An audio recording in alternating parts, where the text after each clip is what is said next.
Faraday's laws of electromagnetic induction. जैसा कि आप जानते हो, इलेक्ट्रोमैग्नेटिक इंडक्शन वो प्रोसेस होती है जहाँ से हम इंड्यूस्ड करंट को जनरेट करते हैं with the help of magnetic field. तो ये एक्सपेरिमेंट किया था फैराडे ने, तो उसके बाद उसने कुछ लॉज दी।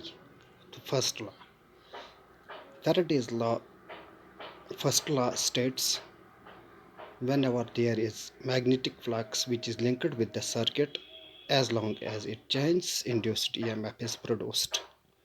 तो मैग्नेटिक फ्लक्स जो सर्किट के साथ लिंक होता है, जब तक वो चेंज हो तब तक ईएमएफ प्रोड्यूस होता है, इंड्यूस्ड ईएमएफ, रादर वी में से इंड्यूस्ड करंट।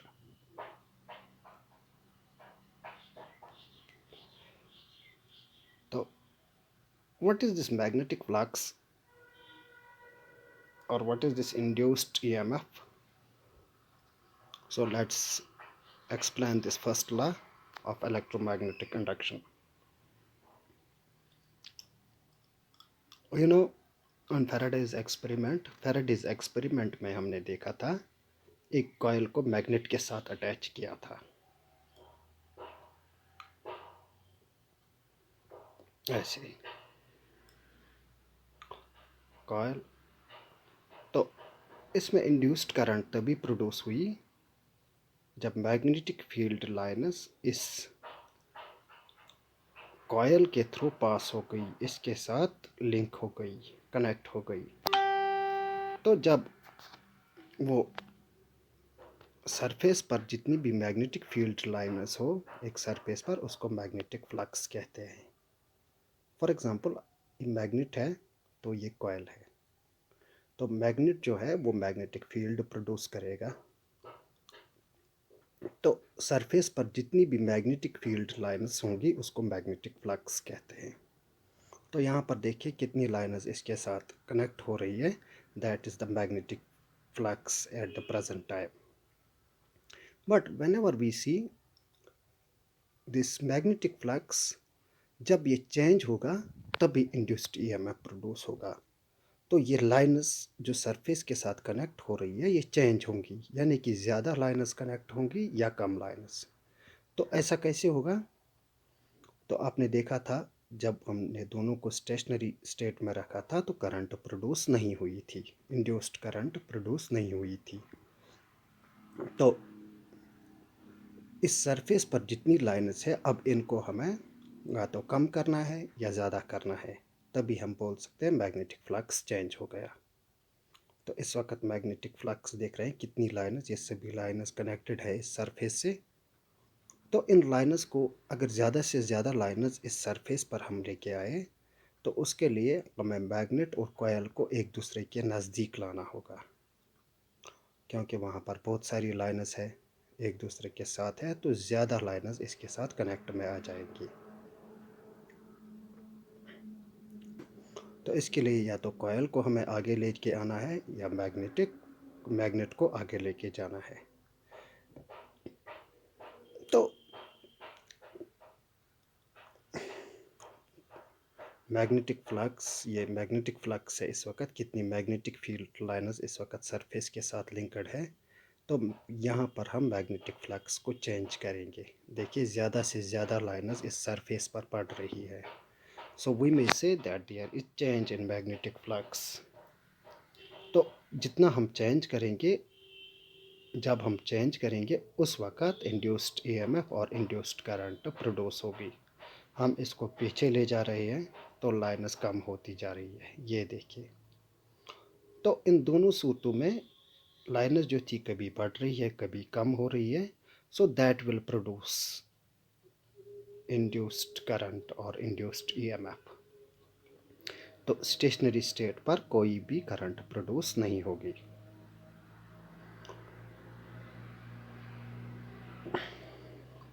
तो मैग्नेटिक फ्लक्स को चेंज करने के लिए हमें कॉइल या मैग्नेट को मूवमेंट करनी पड़ती है।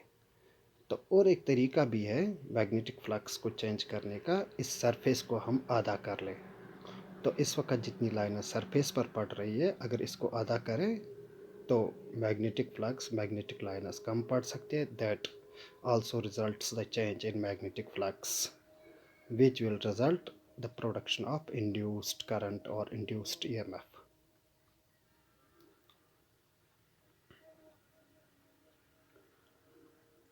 Now, the second law of electromagnetic induction, that is that states its magnitude.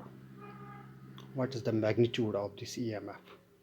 So current किसी भी डायरेक्शन में फ्लो यहाँ हो सकती है, लेकिन कितनी कम होगी या ज़्यादा होगी, दैट वी कॉल्ड मैग्नीट्यूड. तो मैग्नीट्यूड इस इंड्यूस्ड ईएमएफ का क्या होगा, that is for that Faraday's have given next law that we called the second law of electromagnetic induction.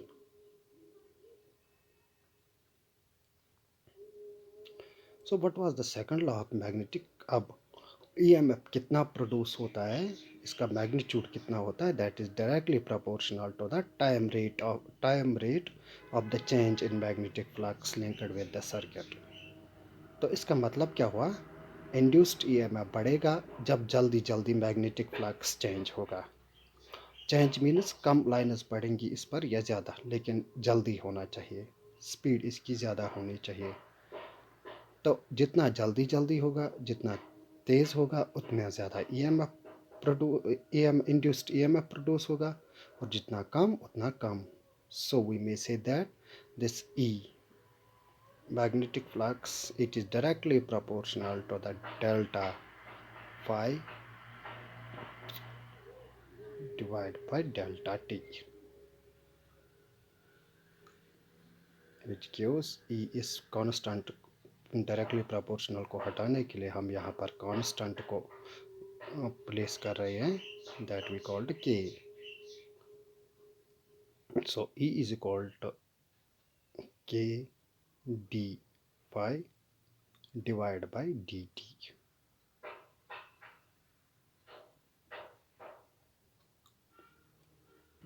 तो जितना जल्दी जल्दी मैग्नेटिक फ्लक्स चेंज होगा, उतनी उतनी उतनी ज़्यादा इंड्यूस्ड ईएमएफ या इंड्यूस्ड करंट प्रोड्यूस होगी.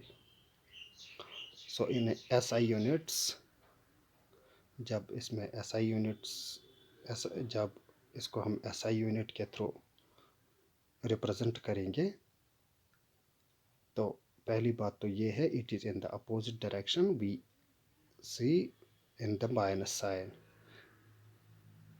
तो एसआई यूनिट में के का वैल्यू होता है 1.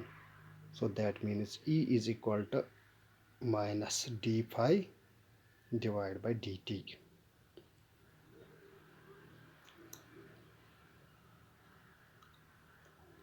So सिंपली हम ये बोल सकते हैं कि जितनी ज़्यादा मैग्नेटिक फ्लक्स जल्दी चेंज होगी, उतनी ज़्यादा करंट बनेगी. जितनी धीरे धीरे स्लोली ये मैग्नेटिक फ्लक्स चेंज होगा, तो करंट उतनी कम बनेगी. दैट मीन्स इस कॉयल या मैग्नेट को आपको जल्दी आगे पीछे ले जाना है, तो इंड्यूस्ड करंट या इंड्यूस्ड ईएमएफ ज़्यादा बनेगा. अगर हम स्लोली इसको आगे पीछे करेंगे, तो इंड्यूस्ड करंट कम होगी. So now the current that is either in this direction or in that way direction. So for the direction of current, there is another law that is called a Lenz's rule. So what is Lenz's rule? Lenz's rule में for example, अगर हम ये magnetic flux हम दो तरीक़ों से change कर सकते हैं, या तो इस मैग्नेट को आगे लेके आए या तो पीछे लेके आए. तो करंट की डायरेक्शन क्या होती है, this was stated by Lenz's rule. For example, इस मैग्नेट का नॉर्थ कॉइल की तरफ पॉइंटेड है. तो अगर नॉर्थ यहाँ कॉइल की तरफ आ रहा है, तो करंट इस डायरेक्शन में होगी कि ये इसको अपोज करेगा. दैट मीन्स मैग्नेट इसकी तरफ आ रही है, तो ये इसको रिपेल करेगा. For example, north is pointed towards the coil, तो नॉर्थ कॉइल की तरफ जा रहा है. अब ये इससे दूर कैसे जाएगा, दैट मीन्स हमें यहाँ नॉर्थ को तो this will act as north and that will act as south. तो नॉर्थ और नॉर्थ एक दूसरे को रिपेल फिर करेंगे।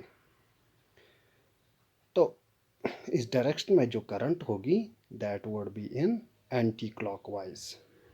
तो यहाँ से मैग्नेट कोशिश कर रही है कि कॉइल की तरफ जाए, लेकिन कॉइल ऐसी बिहेव करेगी कि ये इसको रिपेल करेगी। तो ये नॉर्थ, यहाँ से नॉर्थ होगा और वहाँ से south, and the current would be in anti clockwise direction. Now if the coil is moving away from the coil, if this magnet is moving away from the coil, so this coil will behave like that it will attract this magnet. So north दूर जा रहा है तो attraction के लिए this side will behave as a south in order to attract the magnet, and this will act as the north. तो coil दूर जा रही है, लेकिन कॉयल ये मैग्नेट दूर जा रही है तो कॉयल इसको अपनी तरफ अट्रैक्ट कर रही है। So in this way the direction of the current will be the clockwise. तो ये 3 लॉज थे रिगार्डिंग इलेक्ट्रोमैग्नेटिक इंडक्शन। तो फर्स्ट लॉ, मैग्नेटिक फ्लक्स को चेंज करो, इंड्यूस्ड ईएमएफ प्रोड्यूस होगा। सेकंड लॉ, इंड्यूस्ड ईएमएफ उतना ज़्यादा बनेगा जितना आप मैग्नेटिक फ्लक्स को जल्दी जल्दी चेंज करोगे। And the third one law, जब आप मैग्नेट को कॉयल के पास लाना चाहते हो तो कॉयल ऐसे बिहेव करेगी कि ये इसको रिपेल करेगी, और जब कॉयल इससे मैग्नेट इससे दूर जाएगी तो कॉयल ऐसे बिहेव करेगी कि ये इसको अट्रैक्ट करने की कोशिश करेगी। तो in that way which detects the direction of the current. For example north नज़दीक आ रहा है तो